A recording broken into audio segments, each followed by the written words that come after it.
Hello, everybody. I'm Jesse Waters, along with Katie Pavlich, Jessica Tarlov, Dana Perino, and Greg Gutfeld.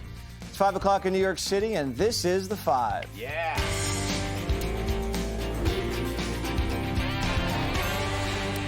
It was a socialist meet and greet in D.C. AOC hosting a breakfast with Zohran the Destroyer. Let's call it Coffee with the Commie. Dems lined up to schmooze with the radical who could be the next mayor of New York City. And from the looks of it, he's already made some comrades.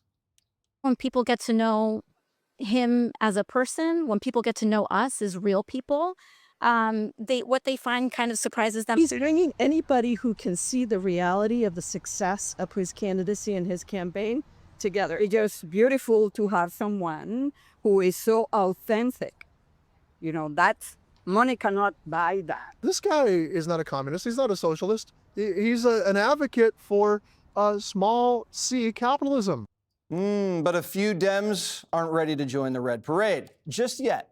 Zohran still hasn't gotten very important endorsements from Hopeless Hakeem or Crying Chuck Schumer. Why are you not endorsing the guy that won the Democratic primary in a contested election in your backyard? Well, I look forward to sitting down and talking to him. I didn't get involved in that primary election, and I don't know him well. We were just learning skills from him, communication skills. It was not about whether we're supporting him or not. I actually raised many of those concerns with him directly. I said, you have a lot of healing to do with the Jewish community. Many of your words have been hurtful and hateful to people in their interpretation of it. And President Trump had some fun with Zohran's bagels and Bolsheviks. Look, he's a communist. I don't think our country is ready for a communist, but we're going to see. And I don't think that race is over yet either. You do have a couple of people running against, and it'll be an interesting thing. Things are coming out about him which aren't good.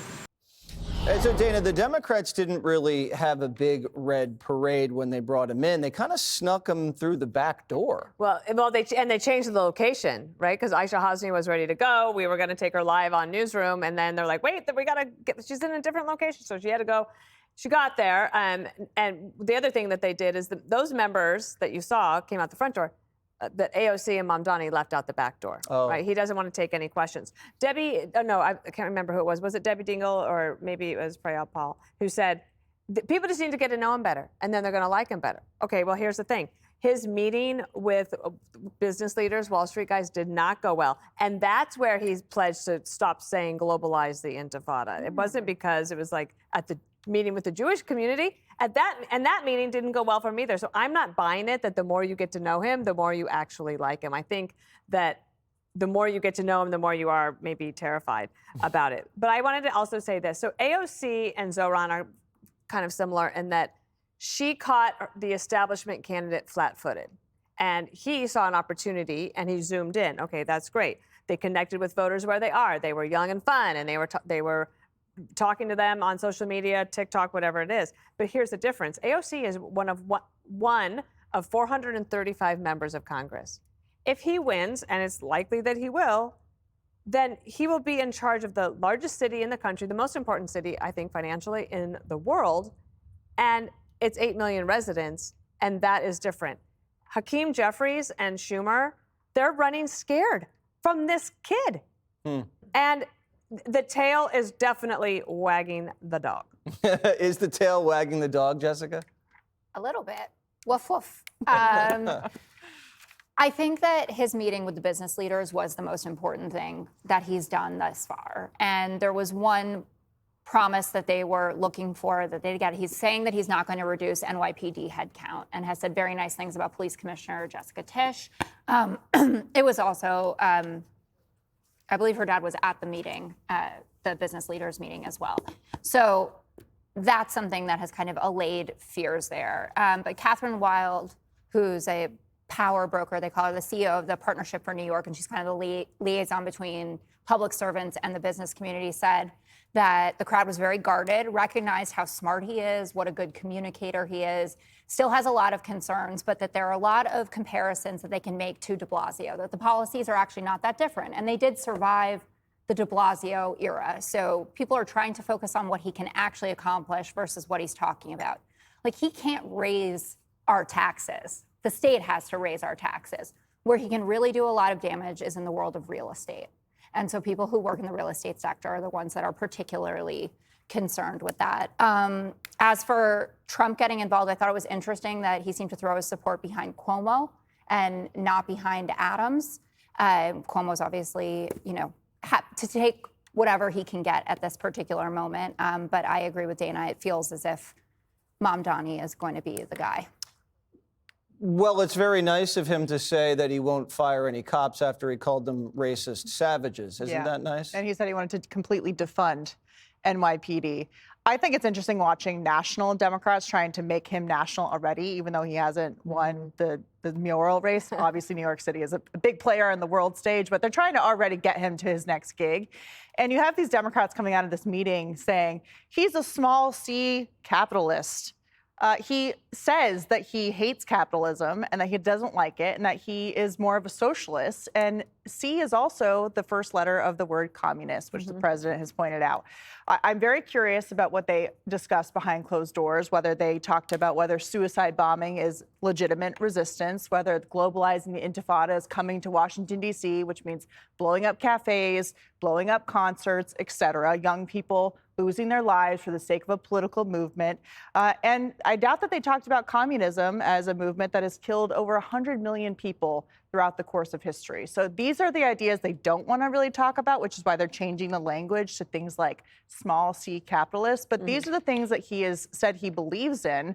Now he's trying to change his tune because he needs to get elected. But there's a lot of tape of him pushing these ideas and saying he's not a small C capitalist. He is for these very radical ideas. And that's why Jeffries and Chuck Schumer aren't completely endorsing him, because they would be endorsing these insane ideas, which are completely antithetical to even the Democratic Party's position on a number of these issues. Let's hear from the small C co-host, Greg Gutfeld. What does that C stand for? Co. Oh, thank you. Here's the problem. I would be for this guy if he walked the walk. He doesn't. He admits that if he wasn't working, it wouldn't matter because his parents would support him. They held this event at a private space. It's a very swanky club. I checked it out on the internet. They wouldn't let me in. Shouldn't they be doing this like as a bag lunch at the DMV? I mean, isn't that how he envisions the way we should be eating? At this place, they have a wine of the month club. They have a golf tournament. These are basically country club socialists. This is how socialism can exist because they're exempt from the actual results of it. But he speaks to the rise of his rise speaks to the hollowness of the current party. All it takes is a young, charming leftist to win you over, even though his ideas are old and destructive. It speaks to the party's abandonment of mainstream America. Part of that is because, they don't want to be seen agreeing with Trump, so they'd rather just destroy a city. But this is how ideology works. You can't make it less ideological, or else it wouldn't exist. It's just frightening how these beliefs can just be reborn. He's pure, unadulterated Marxism, but it's being relaunched as something new. They're basically giving Chairman Mao a makeover. And the libs and the media, they fall for it every time because it's always the same thing. This type of ideology survives through the disguise of compassion.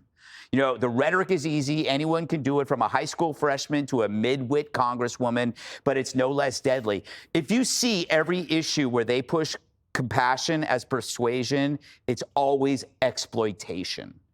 Homelessness outreach ends up in billions in corruption. COVID relief led to billions in corruption. BLM led to mansions for the BLM leaders. Unscrupulous doctors made money off gender affirmation. Activists now defend bosses who use cheap labor to grow pot. And this guy, Zohran, champions sex trafficking as a feminist choice. They didn't care about Epstein as a moral problem, but now they care about it because it's a political issue to exploit. There's no compassion here. It's all about getting power under the disguise of helping you. Jessica, I'd give you the last word, but I doubt you have anything better to say. I do have something to say. You can judge if it's better. I thought that Bret Stephens's op-ed about the Mamdani effect was really interesting, where he said he will become the poster child for the Democratic Party, and they will continue just to go back to it every single time, no matter what kind of candidate is running. And I think that that is spot on. You will have boogeymans, left-leaning boogeymans for any race, whether it's in Michigan, Nevada, et cetera. Or boogie women. Nevada. I'm your boogeyman. Small B. Booger. Click here to subscribe to the Fox News YouTube page to catch our hottest interviews and most compelling analysis.